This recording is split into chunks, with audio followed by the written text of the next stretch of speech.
मनुस्मृतीच्या मुद्द्याला महाराष्ट्रात स्थान नाही असं अजित पवारांनी म्हटलंय।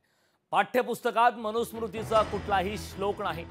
विरोधी पक्षाकडून गैरसमज पसरवण्याचा प्रयत्न सुरू आहे असंही अजित पवारांनी म्हटलंय। विरोधकांकडून जातीमध्ये तेढ निर्माण करण्याचं काम करण्यात येत आहे अशा प्रकारचा आरोप उपमुख्यमंत्री अजित पवारांनी केला। याबद्दल कुठल्याही प्रकारचा तशा प्रकारचा श्लोक त्या पुस्तकामध्ये नाहीये।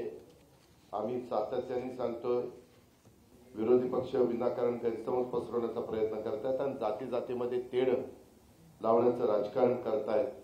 हे योग्य नाही आणि हे महाराष्ट्राला परवडणारं देखील नाहीये।